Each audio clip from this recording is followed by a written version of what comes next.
Hello guys, आप लोग कैसे हैं। हम लोगों ने क्लास 10th और चैप्टर 3 जो है इसकी थ्योरी कंप्लीट कर चुके हैं। अब इसके बाद अपन लोग जो है तो क्वेश्चन आंसर करेंगे इसके धातु और अधातु यानी कि मेटल एंड नॉन मेटल के। देखिए क्वेश्चन क्या है, ऐसी धातु का उदाहरण दीजिए। अब कौन सी धातु का उदाहरण देखिए। कमरे के ताप पर द्रव होती है, चाकू से आसानी से काटा जा सकता है, ऊष्मा की सबसे अच्छी चालक होती है, ऊष्मा की कुचालक होती है। तो अपन पढ़े थे जो द्रव होता है जो कमरे के ताप पर, तो जैसे आपका मरकरी है, ये क्या है कमरे के ताप पर। मरकरी क्या है, धातु है जो कि कमरे के ताप पर क्या होती है, द्रव रूप में पाई जाती है।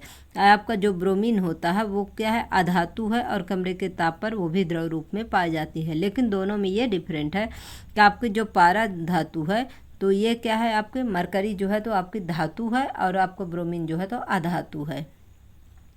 फिर चाकू से आसानी से काटा जाने वाला तो सोडियम, लिथियम और पोटेशियम है। यानी कि सबसे जो रिएक्टिविटी टेबल में जो सबसे ऊपर आपके जो हैं, जैसे सोडियम है, पोटेशियम है और ये आपका लिथियम है, ये क्या है, ये जो है आपको ऐसी ऐसी धातु है जिसे आसानी से चाकू से काटा जा सकता है। फिर ऊष्मा की सबसे अच्छी चालक कौन सी है, तो ऊष्मा का सबसे अच्छा चालक धातु तो आपको पता है कि आपका सिल्वर है और आपका कॉपर है। तो ऊष्मा की कुचालक धातु कौन है, तो ऊष्मा की कुचालक धातु लेड तथा मरकरी है। फिर इसके बाद आघात वर्ध तथा तन्य का अर्थ बताइए। देखिए अपन जब थ्योरी कर रहे थे तभी आपको बताए थे कि आघात वर्ध जो होता है यानी कि जिसको पीट करके चादर बनाया जा सके वह क्या है, आघात वर्ध है।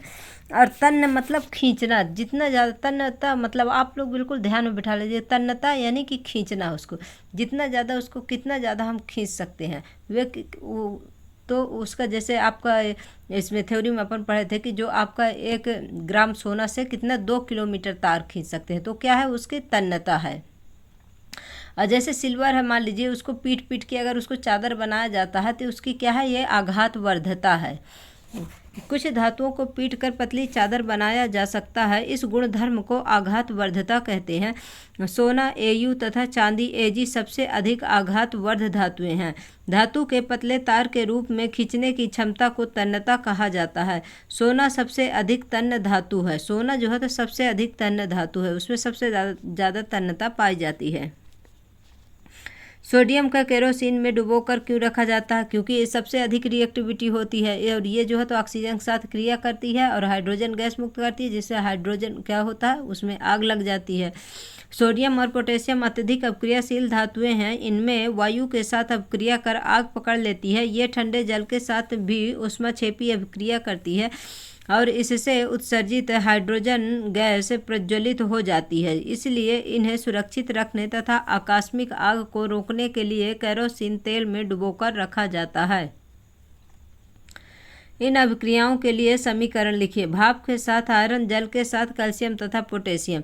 जैसे भाप के साथ आयरन अभिक्रिया करके धातु के ऑक्साइड बनाती है और हाइड्रोजन प्रदान करती है। तो Fe जो है क्या है, आपका सॉलिड है, आपका H2O क्या है, आपका भाप है। अब इससे क्रिया करके क्या बनाएगी, फेरिक ऑक्साइड बनाएगी, Fe3O4 बनाएगा और क्या होगा, हाइड्रोजन गैस बनेगी। और इसमें जो है तो Fe3O4 है। देखिए अब इसका जो है तो आपको फर्स्ट यूनिट में ही अपन पढ़ लिए थे कि इसे संतुलित कैसे करना है, इसलिए ये आप लोगों को आता होगा। नहीं आता है तो आप लोग मैसेज करिए तो हम बताएंगे फिर से। जल के साथ कैल्शियम तथा पोटेशियम की अभिक्रिया, जल के साथ कैल्शियम की अभिक्रिया थोड़ी धीमी होती है। कैल्शियम जो है तो जल के साथ अभिक्रिया करके क्या बनाता है, कैल्शियम हाइड्रोक्साइड बनाता है प्लस हाइड्रोजन गैस बनाता है।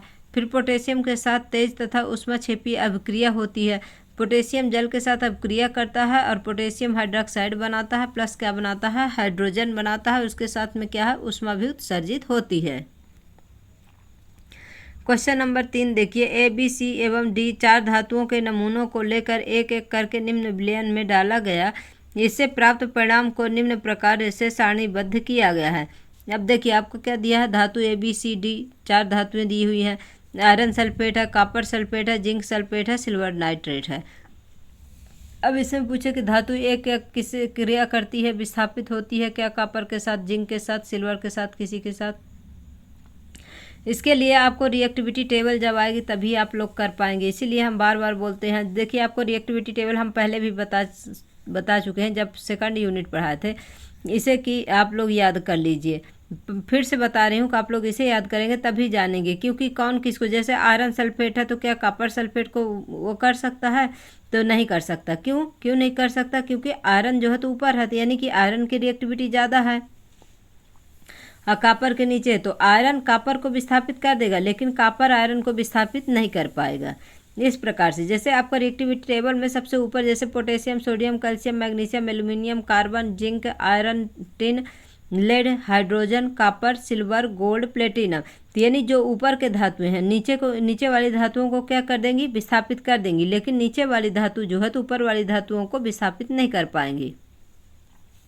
इस सारणी का उपयोग कर धातु ABCD में संबंध निम्न प्रश्नों का उत्तर दीजिए। अब इसमें से प्रश्न पूछा है कि क्या पूछा है? सबसे अधिक अपक्रियाशील धातु कौन सी है इसमें? फिर धातु B को कॉपर सल्फेट के विलयन में डाला जाए तो क्या होगा? धातु A, B, C एवं D की अपक्रियाशीलता के घटते हुए क्रम में व्यवस्थित कीजिए। तब आप लोगों को जब रिएक्टिविटी टेबल आएगी तो आप लोग आसानी से इसकी अभिक्रियाशीलता को घटते क्रम में लगा देंगे। बी जो है तो सबसे अधिक अपक्रियाशील धातु है, क्योंकि कॉपर सल्फेट जो है तो देखिए कॉपर सल्फेट जो है आपका जो है सबसे ज़्यादा बोल रहा है, बी सबसे अधिक अभिक्रियाशील धातु है। बी में क्या दिया हुआ आपका? विस्थापन। बी में आपका copper sulphate, iron sulphate, zinc sulphate और सिल्वर नाइट्रेट है। तो आपके जो बी धातु है, बी सबसे अधिक अपक्रियाशील धातु है। फिर इसके बाद क्या है? कॉपर सल्फेट का नीला रंग गायब हो जाता है तथा लालिमा युक्त भूरे रंग की कॉपर प्राप्त होता है।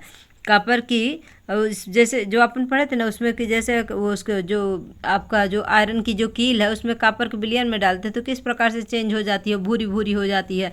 और जो नीला रंग रहता है वो क्या हो जाता है? वो भी मध्यम हो जाता है। अपक्रियाशीलता के घटते हुए क्रम में बी सबसे ज़्यादा रिएक्टिविटी है, फिर इसके बाद ए है, फिर इसके बाद सी है, इसके बाद डी है।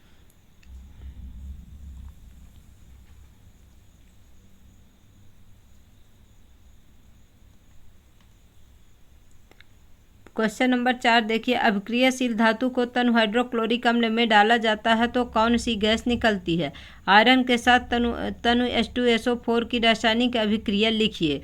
जब अभिक्रियाशील धातु को तनु HCl अम्ल के साथ डाला जाता है तो हाइड्रोजन गैस निकलती है, क्योंकि अभिक्रियाशील धातुएं अम्ल से हाइड्रोजन को विस्थापित कर देती हैं। यानी कि जो Fe आयरन है और सल्फ्यूरिक एसिड है H2SO4 है को है उसके साथ क्या फेरस सल्फेट एंड क्या बनाएगा? हाइड्रोजन गैस बनेगी। जिंक की आयरन सेकंड सल्फेट के विलयन में डालने से क्या होता है और इसकी रासायनिक अभिक्रिया लिखिए। जब जिंक को आयरन सेकंड सल्फेट के विलयन में डाला जाता है तो इसका हरा रंग धीरे धीरे मलिन हो जाता है तथा विलयन रंगहीन जिंक सल्फेट बनाता है। काले भूरे रंग के आयरन धातु विस्थापित हो जाती है क्योंकि जिंक आयरन से अधिक क्रियाशील है। यानी कि जो जिंक है आपके आयरन से जो है तो अधिक क्रियाशील है, क्योंकि ये रिएक्टिविटी टेबल में देखिए जिंक ऊपर है और आयरन क्या है? नीचे है। इसलिए जो है तो ये क्या हो ज़्यादा रिएक्टिविटी है जिंक आपका, इसीलिए जो है तो ये अधिक क्रियाशील है। इसीलिए आयरन को क्या करेगा? विस्थापित कर देगा, यानी आयरन को अलग कर देगा और सल्फेट के साथ अपना क्रिया करके जिंक सल्फेट बना लेगा। फिर सोडियम, ऑक्सीजन एवं मैग्नीशियम के लिए इलेक्ट्रॉन बिंदु संरचना लिखिए। इलेक्ट्रॉन के स्थानांतरण द्वारा सोडियम ऑक्साइड एवं मैग्नीशियम ऑक्साइड को निर्माण दर्शाइए। इन्हें यौगिक में कौन से आयन उपस्थित होती हैं?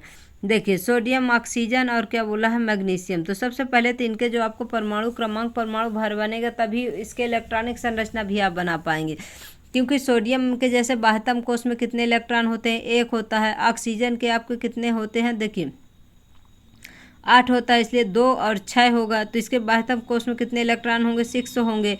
मैग्नीशियम के 12 हैं, 12 में आपका 2 8 2, यानी कि आपका बाह्यतम कोश में कितने इलेक्ट्रॉन हो जाएंगे? 2 इलेक्ट्रॉन हो जाएंगे। इस प्रकार से देखिए सोडियम में कितना है? 2 8 1 है और इसमें क्या है? 1 इलेक्ट्रॉन, मतलब ऐसा है जो कि किसी और को अपना दान कर सकता है। ऑक्सीजन में कितना है? 2 है और 6 है, इसे जो है तो 2 ही इलेक्ट्रॉन की आवश्यकता पड़ेगी, तो ये किसी से 2 इलेक्ट्रॉन उधार ले लेगा। यानी कि जिसके पास कम जिसे ज़्यादा की ज़रूरत रहती है वो अपने इलेक्ट्रॉन दान कर देता है, जिसको कम इलेक्ट्रॉन की ज़रूरत रहती है वो किसी से उधार ले लेता है।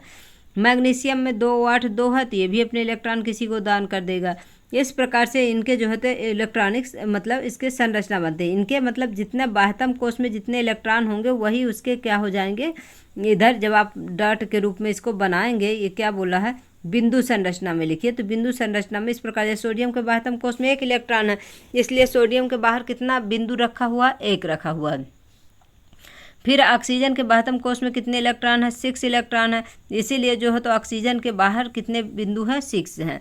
फिर आपके मैग्नीशियम के बाह्यतम कोश में कितने इलेक्ट्रॉन है, 2 इलेक्ट्रॉन है, इसलिए जो है तो मैग्नीशियम के कोश में दो बिंदु हैं। इस प्रकार से फिर सेकंड नंबर में देखिए कि क्या दिया हुआ है, दूसरा क्वेश्चन क्या दिया हुआ, इलेक्ट्रॉन के स्थानांतरण द्वारा सोडियम ऑक्साइड एवं मैग्नीशियम को निर्माण दर्शाइए। मतलब मैग्नीशियम ऑक्साइड और सोडियम ऑक्साइड के बारे में बताना है। तो देखिए सोडियम ऑक्साइड है और इसमें क्या है, सोडियम क्योंकि इसमें 6 बाहर इलेक्ट्रॉन है, इसे 2 इलेक्ट्रॉन की आवश्यकता है और सोडियम के पास 1 ही इलेक्ट्रॉन है, इसलिए 2 सोडियम ले लिया गया और इसमें से एक इलेक्ट्रॉन ऑक्सीजन के साथ जो है तो जुड़ करके इसका क्या करता है, अष्टक पूरा कर देता है। इस प्रकार से सोडियम में प्लस चार्ज आ जाता है, आपका ऑक्सीजन में इधर निगेटिव चार्ज हो जाएगा। इस प्रकार से क्या बनाता है, Na2O बनाता है, सोडियम ऑक्साइड बनाता है। जब इसका अष्टक कंप्लीट हो जाएगा तो क्या होगा, ये बिंदु संरचना इस प्रकार से हो जाएगी। पहले 6 इलेक्ट्रॉन है, फिर इसमें कितने हो जाएंगे, 8 इलेक्ट्रॉन हो जाएंगे, क्योंकि अपना सोडियम जो है तो ऑक्सीजन के साथ इलेक्ट्रॉन को साझा कर देता है। फिर मैग्नीशियम में देखिए 2 बाह्य कोश में इलेक्ट्रॉन है और इसमें 6 इलेक्ट्रॉन है ऑक्सीजन में, तो इसके मैग्नीशियम के 2 इलेक्ट्रॉन इसके साथ जो है तो अपना जो इलेक्ट्रॉन साझा कर लेगा और इस प्रकार से इसकी संरचना डॉट के रूप में बन जाएगी। क्योंकि जो ये स्टार है ये सब इसके क्या है, मैग्नीशियम ऑक्सीजन के 6 इलेक्ट्रॉन है और जो 2 डॉट लगे हुए हैं किसके हैं, मैग्नीशियम के हैं। यह इससे क्या बन जाएगा, MgO बन जाएगा, मैग्नीशियम ऑक्साइड बन जाएगा। आयनिक यौगिक का गलनांक उच्च क्यों होता है। अब देखिए आयनिक यौगिक का गलनांक इसलिए उच्च होता है क्योंकि इनके आयनों के बीच मजबूत अंतर आकर्षण बल द्वारा क्या होते हैं, जुड़े होते हैं, जिसे तोड़ने के लिए ऊर्जा की पर्याप्त मात्रा की आवश्यकता होती है। निम्न पदों की परिभाषा दीजिए। खनिज, अयस्क और गैंग। खनिज मिनरल्स जो है धातुओं के वे तत्व या यौगिक जो भूपर्पटी में प्राकृतिक रूप से पाए जाते हैं, उनमें कुछ अन्य पदार्थ जैसे मृदा, रेत, चूना, पत्थर मिले होते हैं, उन्हें क्या कहते हैं, खनिज कहा जाता है। अयस्क क्या है, जिस खनिज से धातु कम खर्चे पर आसानी से प्राप्त की जा सकती है उसे अयस्क कहते हैं। गैंग क्या है, ये पृथ्वी से खनित अयस्कों में मिट्टी, रेत आदि कई अशुद्धियां होती हैं जिन्हें गैंग कहते हैं। 2 धातुओं के नाम बताइए जो प्रकृति में मुक्त अवस्था में पाई जाती हैं। सोना और प्लेटिनम धातु मुक्त अवस्था में पाई जाती है आपके, जो रिएक्टिविटी टेबल में सबसे नीचे है, सोना और आपका प्लेटिनम। धातु को उसके ऑक्साइड से प्राप्त करने के लिए किस रासायनिक प्रक्रम का उपयोग किया जाता है, तो आपका रिडक्शन अपचयन प्रक्रम का उपयोग, रिडक्शन प्रक्रम का उपयोग किया जाता है। कार्बन के अलावा अत्यधिक अपक्रियाशील धातुएं हैं। सोडियम, कैल्शियम, एल्यूमिनियम आदि को अपचायक के रूप में उपयोग किया जा सकता है क्योंकि ये निम्न अभिक्रियाशीलता वाले धातुओं को उनके यौगिकों से विस्थापित कर देते हैं। उदाहरण के लिए मैग्नीज ऑक्साइड जो है आपका एल्यूमिनियम के साथ क्रिया करके मैग्नीज बनाता है, मैग्नीज अलग हो जाता है और एल्यूमिनियम जो ऑक्साइड जो है अब प्लस क्या है, उष्मा बन जाएगा। फिर इसके बाद क्या है आपका जिंक, मैग्नीशियम एवं कॉपर के धात्विक ऑक्साइडों को निम्न धातुओं के साथ गर्म किया जाता है। जैसे जिंक है धातु के जिंक ऑक्साइड, मैग्नीशियम ऑक्साइड और कॉपर ऑक्साइड, ये क्या है, इनको गर्म करने पर क्या होगा, किस स्थिति में विस्थापन अभिक्रिया घटित होंगी। तो जिंक ऑक्साइड जो है तो ये अब घटित नहीं होगी, मैग्नीशियम होगी अब घटित और कॉपर नहीं होगा। मैग्नीशियम ऑक्साइड नहीं होगा और आपका जिंक नहीं होगा, मैग्नीशियम नहीं होगा, कॉपर भी नहीं होगा। फिर कॉपर ऑक्साइड होगा अब घटित होगा और आपका ये मैग्नीशियम होगा और कॉपर नहीं होगा, क्योंकि जो ज़्यादा रिएक्टिविटी है वो हो जाएगा, जो कम रिएक्टिविटी है वो नहीं होगा, क्योंकि अधिक अपक्रियाशील धातुएं ही कम अपक्रियाशील धातुओं को उसके लवण विलयन से विस्थापित कर सकती हैं। कौन सी धातु आसानी से संक्षारित नहीं होती है। सक्रियता श्रेणी के नीचे स्थित सबसे कम अपक्रियाशील धातुएं सिल्वर है, सोना है, गोल्ड है और प्लेटिनम है वायुमंडलीय गैसों से अभिक्रिया नहीं करती हैं, इसीलिए इन्हें संक्षारित नहीं होती हैं। मिश्र धातु क्या होती हैं? दो या दो से अधिक धातुओं अथवा एक धातु या एक अधातु के समांगी मिश्रण को मिश्र धातु कहते हैं, जैसे कांसा, कॉपर एवं टिन, इस्पात, कार्बन और आयरन आदि हैं। फिर निम्न में से कौन सा युगल विस्थापन अभिक्रिया प्रदर्शित करता है? सोडियम क्लोराइड विलयन एवं कॉपर धातु, मैग्नीशियम क्लोराइड विलयन एवं एल्यूमिनियम धातु, आयरन सल्फेट विलयन एवं सिल्वर धातु, सिल्वर नाइट्रेट विलयन एवं कॉपर धातु। तो इसमें से जो है तो आपका सिल्वर नाइट्रेट विलयन एवं कॉपर धातु जो है तो क्या करेगा? युगल विस्थापन प्रदर्शित करेगा। लोहे के फ्राइंग पैन को जंग से बचाने के लिए निम्न में से कौन सी विधि उपयुक्त है? तो आपको ये जिंक की परत चढ़ाकर क्या होगा, इससे जो है तो इसके जो आपका फ्राइंग पैन है उसके जिंक की परत चढ़ाकर उसे क्या है रोका जा सकता है, जिसे क्या कहते हैं? गैल्वेनाइजेशन कहते हैं। कोई धातु ऑक्सीजन के साथ अपक्रिया कर उच्च गलनांक वाला यौगिक निर्मित करती है, यह यौगिक जल में विलेय है, यह तत्व क्या हो सकता है? कैल्शियम, कार्बन, सिलिकॉन, लोहा। तो इसमें देखिए क्या बोल रहा है कि अभिक्रिया कर उच्च गलनांक वाला यौगिक निर्मित करती है, तो इसमें क्या हो जाएगा? आपका कैल्शियम हो जाएगा, क्योंकि कैल्शियम जो है तो आपका रिएक्टिविटी टेबल में सबसे ऊपर है, यानी पोटेशियम, सोडियम, लिथियम, कैल्शियम। खाद्य पदार्थ के डिब्बों पर जिंक की बजाय टिन का लेप होता है, क्योंकि टिन की अपेक्षा जिंक कम अभिक्रियाशील है। गाइज आज के लिए इतना, फिर इसको नेक्स्ट सेकंड पार्ट में आप लोगों को बताऊंगी।